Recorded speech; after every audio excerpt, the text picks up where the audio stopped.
بسم اللہ الرحمن الرحیم۔ السلام علیکم ورحمۃ اللہ وبرکاتہ۔ میں وسیم گلزار، آپ دیکھ رہے ہیں یوٹیوب چینل نشاط ثانیہ۔ سب سے پہلے درود السلام اللہم صلی علی محمد وعلی آل محمد کما صلیت علی ابراہیم وعلی آل ابراہیم انک حمید مجید۔ اللہم بارک علی محمد وعلی آل محمد کما بارکت علی ابراہیم وعلی آل ابراہیم انک حمید مجید۔ بسم اللہ الرحمن الرحیم۔ حضور اقدس صلی اللہ علیہ وآلہ وسلم کا ارشاد ہے کہ جب نماز کا وقت آتا ہے تو ایک فرشتہ اعلان کرتا ہے کہ اے آدم کی اولاد، اٹھو اور جہنم کی اس آگ کو جسے تو نے گناہوں کی بدولت اپنے اوپر جلانا شروع کر دیا ہے بجھاؤ۔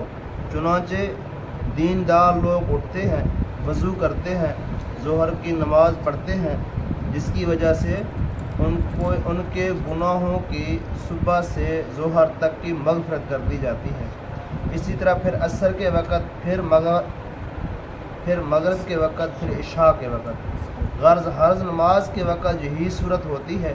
عشاء کے بعد لوگ سونے میں مشغول ہو جاتے ہیں، اس کے بعد اندھیری میں بعض لوگ برائیوں، زناکاری، بدکاری، چوری وغیرہ کی طرف چل دیتے ہیں، اور بعض لوگ بھلائیوں، نماز، وظیفہ، ذکر وغیرہ کی طرف چلنے لگتے ہیں۔ فائدہ: حدیث کی کتابوں میں بہت کثرت سے یہ مضمون آیا ہے کہ اللہ جل شانہ اپنے لطف سے نماز کی بدولت گناہوں کو معاف فرماتے ہیں، اور نماز میں جو کہ استغفار خود موجود ہے، جیسا کہ اوپر گزارا، اس لیے صغیرہ اور کبیرہ ہر قسم کے گناہ اس میں داخل ہو جاتے ہیں، بشرطے کہ دل سے گناہوں پر ندامت ہو۔ حضرت سلمان رضی اللہ تعالیٰ عنہ ایک بڑے مشہور صحابی ہیں۔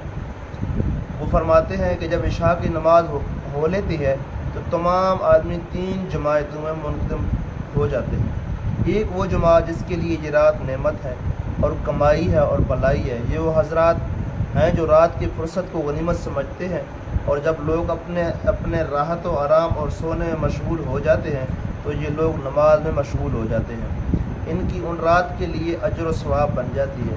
دوسری وہ جماعت ہے جس کے لیے رات و بال ہے، عذاب ہے۔ یہ وہ جماعت ہے جو رات کی تنہائی اور فرصت کو غنیمت سمجھتے ہیں اور گناہوں میں مشغول ہو جاتے ہیں، ان کی رات ان پر وبال بن جاتی ہے۔ تیسری وہ جماعت ہے جو عشاء کی نماز پڑھ کر سو جاتی ہے، اس کے لیے نہ وہ بال ہے، نہ کمائی، نہ کچھ گیا اور نہ آیا۔ دعا ہے کہ اللہ مجھے اور آپ کو نماز پڑھنے کی توفیق عطا فرمائے۔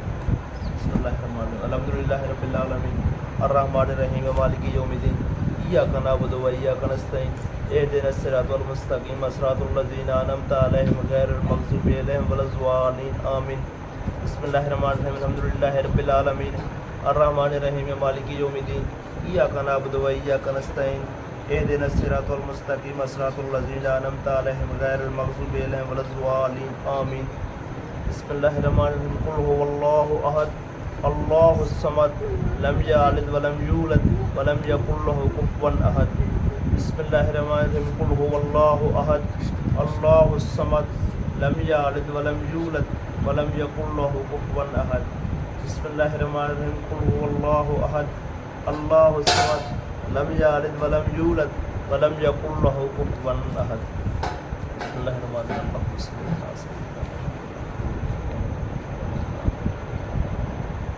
اللہ